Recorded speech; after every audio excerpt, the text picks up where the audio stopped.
The fingers wrapped around her throat like a vice, cutting off her air supply as her back slammed against the cold marble pillar of the luxury mall. Shopping bags scattered across the polished floor, expensive fabric spilling out like wounded soldiers. Her feet dangled 2 inches off the ground. "You think you can run from me, Natasha?" Damon's breath was hot against her face, reeking of whiskey and rage. "You think signing those divorce papers meant you were free?" Natasha clawed at his hands, her designer nails breaking against his grip. Black spots danced in her vision. Shoppers gasped and scattered. Security guards shouted from somewhere far away, too far to matter. "I told you," Damon squeezed harder, watching her lips turn blue with sick satisfaction, "till death do us part." "And baby, I meant every word." She was going to die. Right here, in the middle of Seoul's most prestigious shopping center, surrounded by designer stores and horrified witnesses, her ex-husband was going to murder her. 2 years of restraining orders, therapy sessions, and running across an ocean to escape him, and it would end like this. Then she heard it. The sharp crack of expensive leather shoes against marble, moving with purpose. A voice cut through the chaos like a blade through silk, speaking in Korean so cold it could freeze fire. "Release her. Now." Damon laughed without turning around. "Mind your business, pretty boy. This is between me and my wife." "Ex-wife," the voice corrected. "And you have exactly 3 seconds to remove your hands from her throat before I remove them from your body. Permanently." Something in that voice made Damon's grip falter. Not a threat. A promise. The kind of promise that came from a man who had made good on such promises many times before. Damon turned his head slightly, and Natasha watched the color drain from his face. Standing behind them was the most beautiful and terrifying man she had ever seen. Tall, broad-shouldered, with sharp features that looked carved from stone. His black hair was swept back from a face that belonged on magazine covers and warning labels. He wore a charcoal suit that cost more than most people's cars, and he was slowly, deliberately rolling up his sleeves, revealing forearms covered in intricate tattoos that told a story only certain people could read. Behind him stood 6 men in black, each one looking like they ate danger for breakfast. "Do you know who I am?" the man asked softly, and somehow that soft voice was more terrifying than any shout. Damon's hand loosened. Natasha gasped for air. "I asked you a question." The man took another step forward. "Do you know who I am?" Damon released Natasha completely. She crumpled to the ground, coughing and gasping, her hand flying to her bruised throat. "I don't know, and I don't care," Damon spat, but his voice wavered. "This doesn't concern you." The man smiled. It didn't reach his eyes. "I am Kang Jae-won. And everything that happens in this city concerns me." Before you continue with this story, if you're new here, hit that subscribe button and tap the notification bell so you don't miss any of our intense stories. Trust me, you don't want to miss what happens next. The color drained from Damon's face so fast that Natasha thought he might faint. She didn't understand. She'd only been in Seoul for 6 months, working as an English teacher at a private academy. She didn't know who Kang Jae-won was. But clearly, Damon did. I didn't know," Damon stammered, backing away. "I didn't know this was your place. I was just assaulting a woman in broad daylight." Jae-won's voice hardened to steel. In front of approximately 43 witnesses and 12 security cameras. As if summoned, 6 men in black suits materialized from various corners of the boutique. They moved like shadows, surrounding Damon with practiced precision. "Take him to the basement," Jae-won ordered. "I'll deal with him after I ensure she's okay." "You can't do this," Damon shouted as 2 men grabbed his arms. "I'm an American citizen. I have rights. You can't just. This isn't America." Jae-won's smile was terrifying. "And in my world, I am the law." Damon was dragged away, his screams echoing through the suddenly silent mall until they faded to nothing. Then Jae-won turned to face Natasha fully, and her breath caught for an entirely different reason. He was beautiful.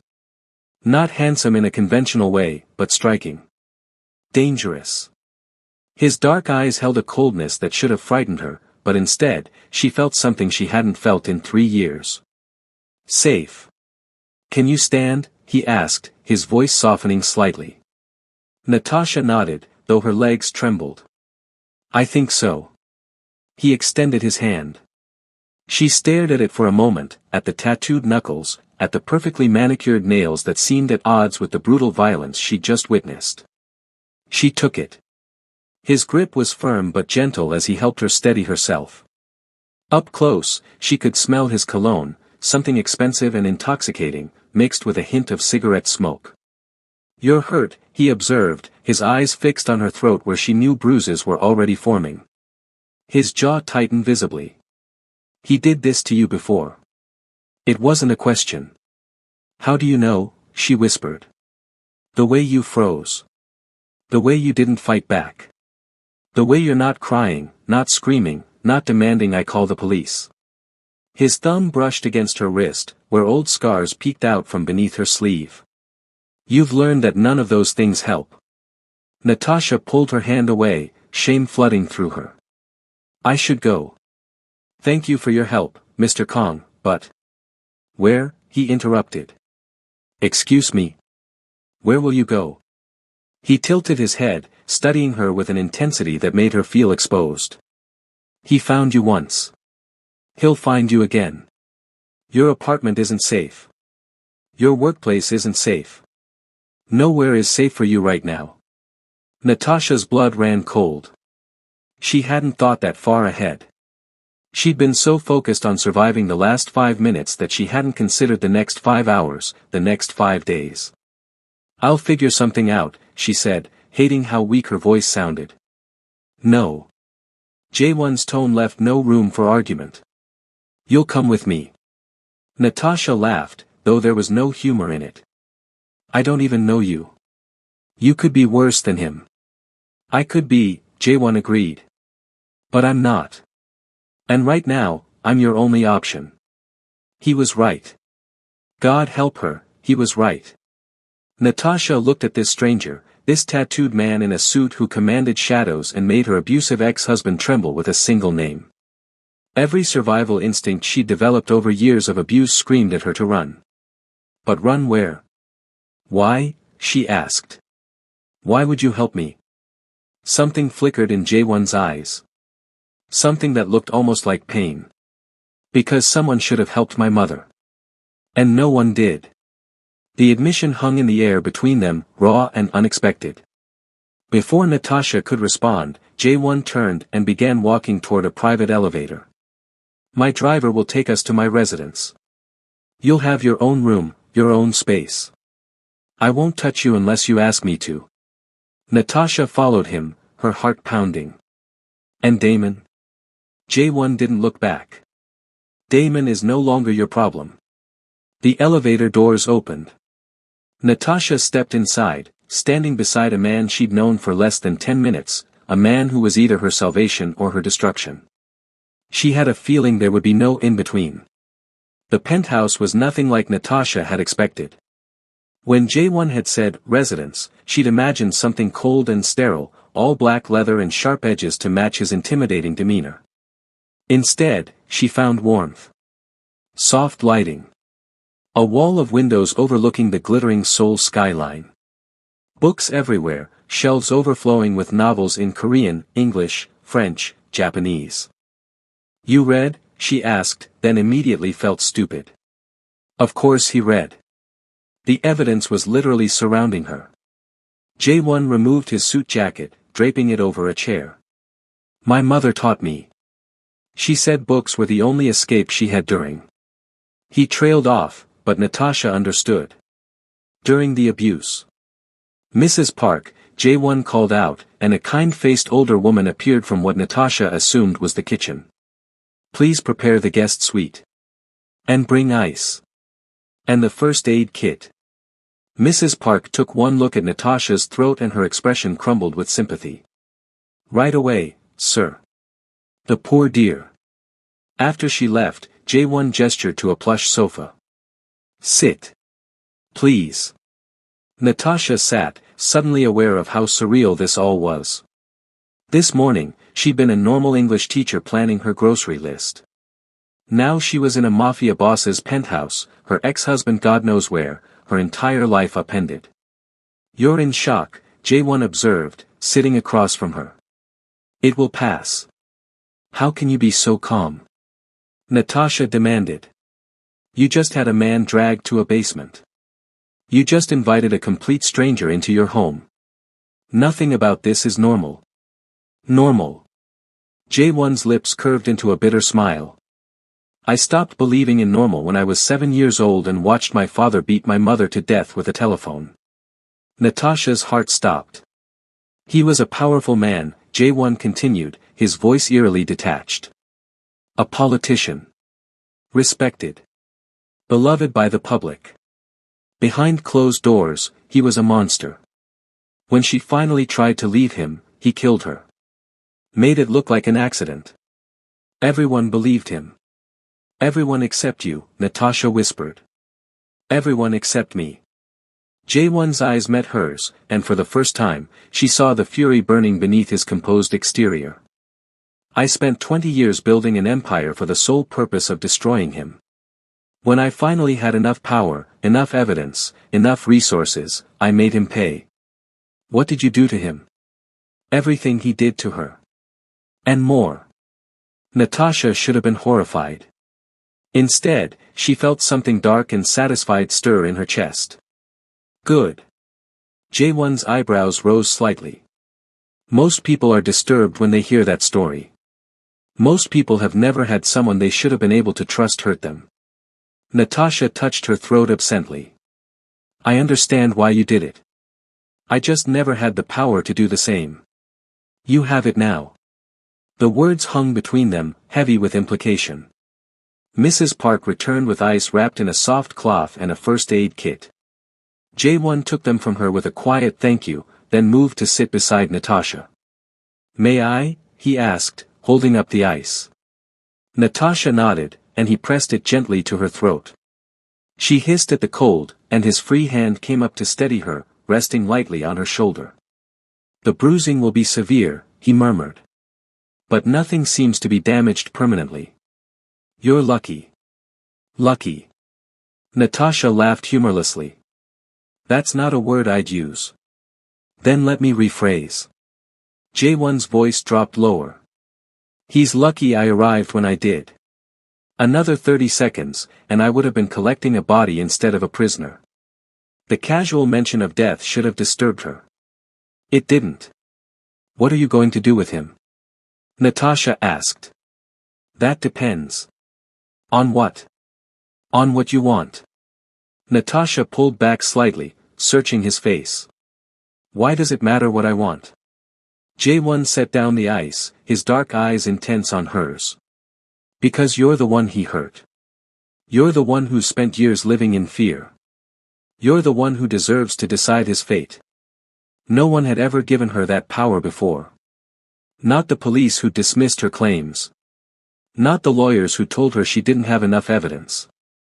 Not the friends who'd said she must have provoked him. I don't know what I want," she admitted. "I don't even know what my options are." "Your options are limitless." J1 leaned back. "I can make him disappear permanently. I can make him suffer indefinitely. I can release him with a warning so severe he'll never come near you again. I can hand him over to the authorities with enough manufactured evidence to ensure he rots in prison for decades." "Manufactured?" "The real evidence of his crimes against you was probably never collected properly, was it?" Natasha shook her head bitterly. "He's a corporate attorney. He knows how to cover his tracks. Then we create new tracks. Better ones. Ones that lead exactly where we want them to." Natasha stared at this man, this beautiful, terrifying man who was offering her something she'd never dared to dream of. "Justice. I need time," she finally said. "To think. Take all the time you need." J1 stood. "He's not going anywhere." Now, if you're enjoying this story, drop a comment below telling me what you think Natasha should do with Damon. And don't forget to like this video, it really helps the channel grow. Now, let's get back to the story. 3 days passed. 3 days in which Natasha barely slept, barely ate, barely did anything except wander through Jaewon's penthouse like a ghost, trying to make sense of her situation. Jaewon, for his part, kept his word. He gave her space. He didn't push, didn't pry, didn't try to influence her decision. He left for work early each morning, returned late each night, and the only evidence of his presence was the meals left outside her door and the occasional knock to check if she needed anything. On the 4th day, Natasha finally emerged from her room and found him in the living room, staring out at the city lights with a glass of whiskey in his hand. "Can't sleep?" she asked. He turned, and something shifted in his expression when he saw her. "I rarely do. And you?" "Same." Natasha moved to stand beside him at the window. "I keep seeing his face. Feeling his hands. No matter how many times I shower, I can't wash off the feeling of him touching me." Jaewon's grip on his glass tightened. "You will. Eventually. It takes time." "How long?" "I don't know. I still see my father's face every time I close my eyes. But the nightmares come less frequently now. The memories have less power." They stood in silence, two damaged people looking out at a city that sparkled with false promises. "I made a decision," Natasha finally said. Jaewon waited. "I don't want him dead." She saw his eyebrow twitch slightly. "Not because I don't think he deserves it. But because I refuse to become a killer because of him. He already took so much from me. I won't let him take my soul too." "And the other options?" Natasha turned to face him fully. "I want him to suffer the way I suffered. I want him to feel powerless. I want him to know what it's like to be trapped with no escape, to have no one believe him, to watch everything he built crumble around him." A slow smile spread across Jaewon's face. It was not a nice smile. It was the smile of a predator who had just been given permission to hunt. "That," he said, "can be arranged." What followed was a masterclass in destruction. Jaewon's people moved like ghosts through Damon's life, unraveling every thread he'd ever woven. His prestigious law firm. Suddenly facing fraud allegations from a dozen former clients. His expensive condo in Manhattan. Seized due to suspicious financial activity. His reputation. Demolished by a carefully leaked story about his abuse, complete with hospital records Natasha didn't even know existed. "How did you find those?" she asked as they watched the news coverage together. "I have people everywhere," Jaewon replied simply. "Nurses. Lawyers. Journalists. Everyone has a price. And everyone has someone they love that they want protected." Damon's face appeared on screen, haggard and desperate, trying to defend himself against allegations that multiplied like hydra heads. Every time he denied one, two more appeared. "He looks terrified," Natasha observed. "He should be. This is just the beginning." But there was something else happening during those weeks of revenge. Something Natasha hadn't anticipated. Jaewon. He was nothing like the cold, terrifying figure he presented to the world. Behind closed doors, he was quiet, almost gentle. He brought her tea when she couldn't sleep. He recommended books when she mentioned feeling restless. He told her stories about his childhood, the good parts, before his mother died, when she used to sing him to sleep in a language his father forbade her to speak. She was Korean, he said one night, when they'd both had too much wine and too little sleep. My father was Korean too, obviously, but he was ashamed of his heritage. Wanted to be more Western. More powerful. More everything. She was the opposite. She loved our culture, our food, our music. When he wasn't home, she'd teach me traditional songs. Do you still remember them? Jaewon hesitated, then softly began to hum. The melody was haunting, beautiful, filled with a sadness that made Natasha's chest ache. What do the words mean? She asked when he finished. It's a song about the moon watching over someone you love. My mother used to say she would become the moon when she died. So she could always watch over me. Natasha reached out without thinking, taking his hand. His fingers were warm, strong, and they curled around hers like they belonged there. She would be proud of you, Natasha said softly. Jaewon's jaw tightened. She would be horrified by who I've become. No. She would see a man who survived the unsurvivable. A man who protects those who can't protect themselves. A man who honors her memory every single day. Jaewon's eyes met hers, and for the first time, Natasha saw the vulnerability he kept hidden from the world. The little boy who'd lost his mother. The teenager who'd clawed his way up from tragedy. The man who'd built an empire on rage and grief. You see too much, he murmured. Maybe you don't let people see enough. The air between them shifted, charged with something new. Something dangerous. Something neither of them could deny. Jaewon's free hand came up, his fingers brushing lightly against her cheek. You should go to bed. It's late. I should, Natasha agreed, but neither of them moved. If you stay here, looking at me like that, I'm going to kiss you. Natasha's heart hammered against her ribs. And if I want you to? Then you need to be sure. Because once I start, I don't think I'll be able to stop. And you've already had one man take things from you without permission. I refuse to be another. Natasha answered by closing the distance between them. The kiss was soft at first. Tentative. Two broken people testing the waters of something terrifying and wonderful. But then Jaewon groaned, low in his throat, and pulled her closer, and the kiss became something else entirely. Fire. Need. A desperate claiming that left them both breathless. When they finally pulled apart, Natasha's lips were swollen and Jaewon's carefully controlled composure was in ruins. Stay with me tonight, he said, his voice rough. Just to sleep. I need to know you're safe.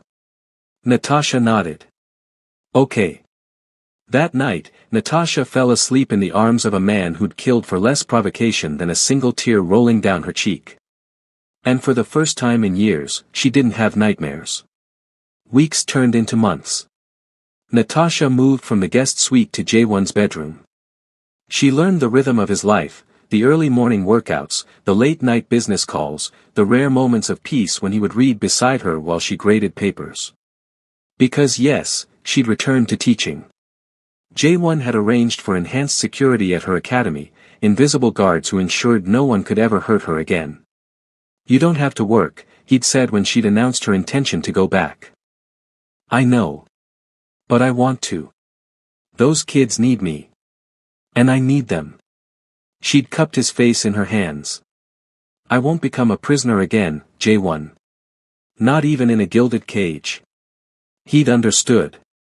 Of course he had. But not everyone was happy with their arrangement. She's a liability, said Park Min-jun, Jaewon's second-in-command, one evening when he didn't know Natasha was listening from the hallway.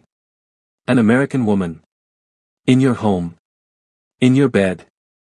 The other families are talking. They think you've gone soft. Let them talk. This isn't like you, boss. You've never let anyone this close. What makes her different? A long pause. Then, because she sees me. Not the Kang Jaewon who runs Seoul's underworld. Not the monster or the myth. She sees me. And she stays anyway. Natasha pressed her hand to her heart, tears pricking her eyes. The families won't accept her, Min-jun pressed. They'll use her against you. Then I'll destroy anyone who tries. Even if it means war. Jaewon's voice hardened to steel. Especially then. The conversation haunted Natasha for days. She'd known, abstractly, that Jaewon was powerful. Dangerous. But hearing about families and war made it real in a way it hadn't been before. She was falling in love with a man who lived in shadows. A man who had more enemies than she could count. A man who would burn the world down for her. Was that a blessing or a curse? The answer came sooner than expected. It happened on a Tuesday. Natasha was walking to her car after work when she felt it. That prickle at the back of her neck. That animal instinct that screamed danger. She turned. And there he was. Not Damon. Damon was rotting in a Korean prison, his transfer arranged by Jae-won's connections, his fellow inmates informed of exactly what kind of monster he was. He wouldn't survive his sentence. Justice, delayed but delivered. No, this was someone else. A man she didn't recognize. Tall. Cold eyes. A scar running down his left cheek. Mrs. Kong, he said, using a name that made her heart stutter. Your boyfriend has been causing problems for my employer. I'm not Mrs. Kong, she said, backing away slowly. And I don't know what you're talking about. No. The man smiled. Then allow me to educate you. Come with me quietly, and no one has to get hurt. Natasha ran. She made it 3 steps before she felt the sharp sting in her neck. A needle. Drugs flooding her system, making the world spin and blur. The last thing she saw before darkness claimed her was the man's satisfied smile. When she woke, she was in a warehouse. Classic. How very original of her kidnappers. Her hands were bound behind her back, her ankles tied to the chair. A single light bulb swung overhead, casting dancing shadows across the concrete floor. Good, you're awake. Natasha blinked, her vision clearing, and found herself facing an older man. Distinguished. Silver hair. Expensive suit. He looked like someone's grandfather. Who are you? She demanded, her voice steadier than she felt. My name is Chairman Yoon. I run one of the 3 major families in Seoul.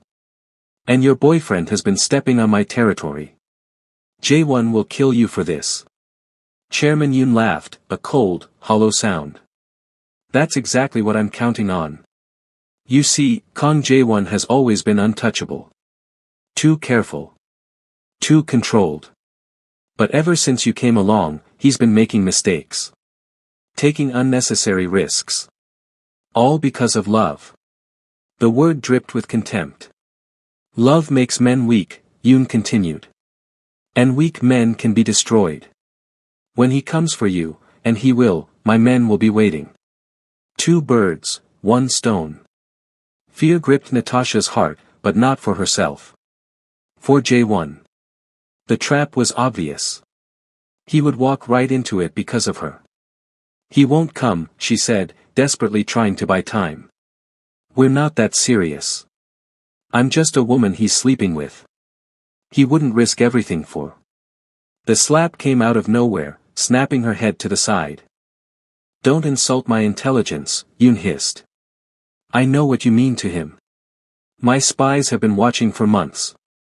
The great Kang Jae-won, the coldest man in Seoul, reduced to a lovesick fool by a foreign English teacher. Blood trickled from Natasha's split lip. She tasted copper and rage. He'll kill you, she said again, quieter this time. And I hope I'm alive to watch. Yoon smiled. We'll see. Hours passed. Or maybe minutes. Time lost meaning in the dark.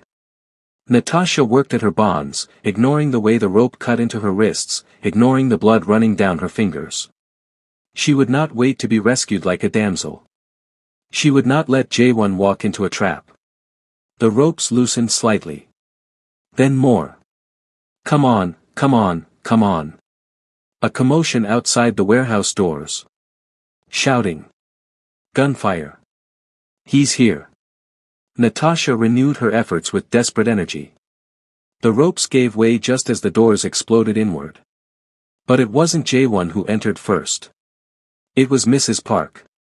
Sweet, motherly Mrs. Park, who made the best kimchi jjigae and always tucked Natasha in when she fell asleep on the couch. Mrs. Park, holding 2 guns and dropping men with shots so precise they were almost surgical. Natasha's jaw dropped. Behind Mrs. Park came a flood of men in black, and at their center, Jae-won. His face was expressionless, but his eyes, God, his eyes were burning with a fury so intense it was almost physical. Chairman Yoon emerged from the shadows, a gun pressed to his own temple. One more step, and I'll. You'll what? Jaewon's voice was terrifyingly calm. Kill yourself. Save me the trouble. He kept walking. I'll kill her. Yoon screamed, swinging the gun toward Natasha. I'll. A shot rang out. Not from Jaewon. From Natasha. She'd grabbed a fallen guard's weapon while everyone was focused on the standoff. Her hands were shaking, her aim was terrible, but at this range, it didn't matter. Yoon crumpled to the ground, clutching his knee, screaming in agony. That was for slapping me, Natasha said, her voice trembling with adrenaline. Do you want to see what I do for kidnapping? Jaewon was at her side in an instant, pulling her against him so hard she could barely breathe. You're alive. You're alive. Thank God, you're alive. I'm okay, she whispered against his chest. I'm okay. I got myself free. I was going to. I know. I know you were. He pulled back, cupping her face in his hands, his eyes searching hers. You're magnificent. You know that? Absolutely magnificent. I'm also terrified. And I think I might throw up. And why does Mrs. Park know how to shoot like that? Jaewon laughed, a slightly hysterical sound of relief. She's former intelligence. Retired. I hired her as my housekeeper because I needed someone who could protect the house if I wasn't there. Of course you did. Natasha started laughing too, the absurdity of everything crashing over her. Of course the sweet grandmother who makes me breakfast is actually a spy. Former spy. Oh, well, that makes it completely normal. They held each other in the middle of the carnage, laughing and crying and utterly, completely alive. Now, before we continue to the ending of this story, make sure to hit that like button and subscribe to this channel if you haven't already. Trust me, you don't want to miss our next story. Now, let's see how this all ends. 3 months later. Natasha stood on the balcony of the penthouse, watching the sun set over Seoul. The city had become home in ways she'd never expected.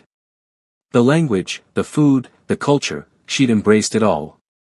But more than that, she'd embraced her new life. Her new self. Arms wrapped around her from behind, and she leaned back into Jaewon's chest.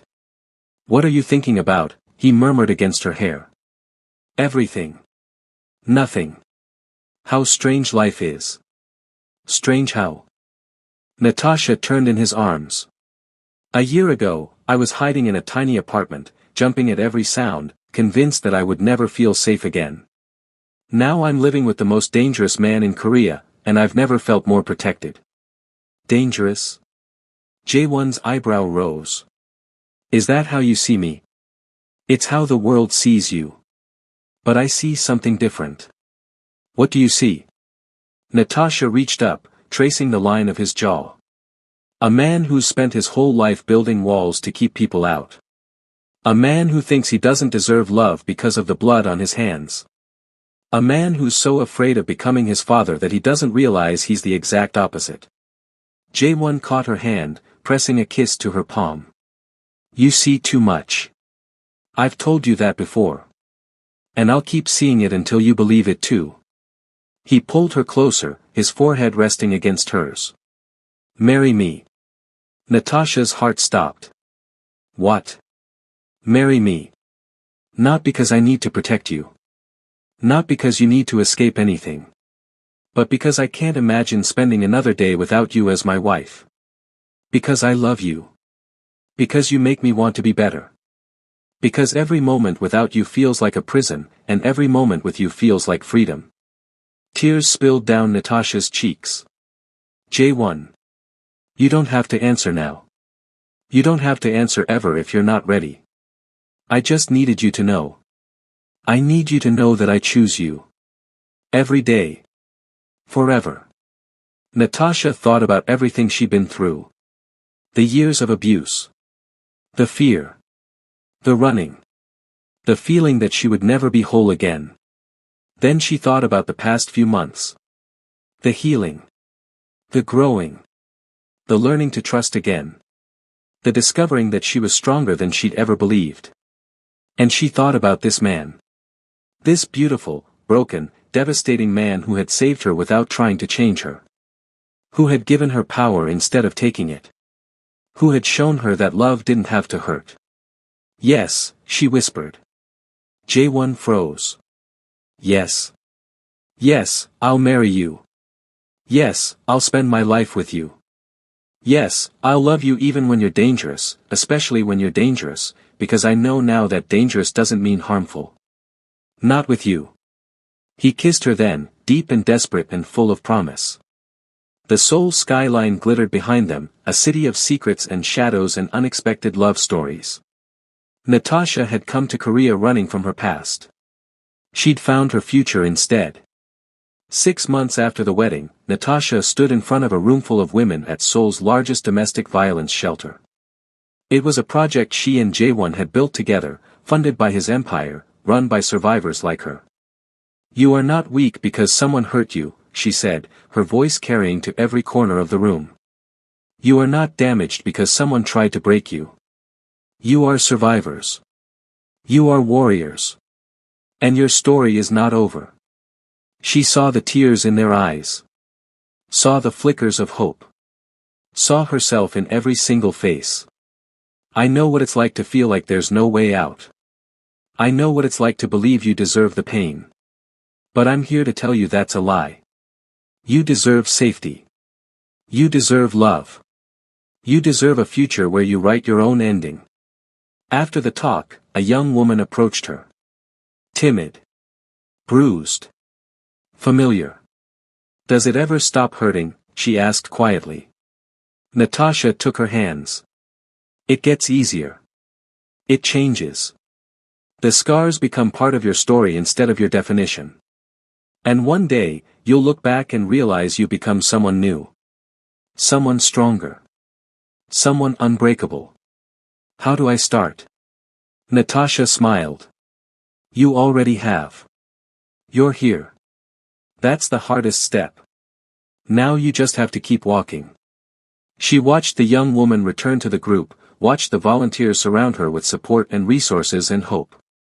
This was her purpose. This was her redemption. Turning her pain into someone else's healing. Arms wrapped around her from behind, and she leaned into Jae-won's familiar embrace. You're amazing, he murmured. I learned from the best. Mrs. Park.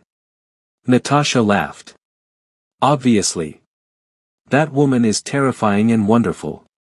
She is. Jae-won turned her to face him. But so are you. You've built something incredible here. Something that will outlast both of us. We built it together. You had the vision. I just had the checkbook. Natasha shook her head. You had more than that. You had the courage to let me in. To let yourself be loved. That was the hardest thing either of us has ever done. Jae-won kissed her forehead. Still worth it. Still worth it. They stood there, in the shelter they'd created, surrounded by the evidence of their love made tangible. The past couldn't be erased. The scars would never fully fade. But the future stretched out before them, bright with possibility. Damon was dead. His prison sentence had been cut short by inmates who believed in their own kind of justice. Natasha had received the news with nothing more than a quiet nod. He couldn't hurt anyone anymore. That was all that mattered. Chairman Yoon was in prison, his empire dismantled, his family scattered to the winds. The other families had learned the lesson well, nobody touched what belonged to Kang Jae-won. And Natasha? Natasha was finally free. Free to love. Free to live. Free to be the woman she'd always been capable of becoming. The little girl who'd grown up dreaming of romance had never imagined this. Never imagined that her great love story would begin with violence in a mall, with a man rolling up his sleeves and choosing her. But the best stories never go the way you expect. And this was just the beginning of theirs. The end. Thank you so much for staying until the end of this story. If you loved Natasha and Jae-won's journey, drop a comment telling me your favorite part. And if you want to see more stories like this, make sure you're subscribed and you've hit that notification bell. I'll see you in the next one.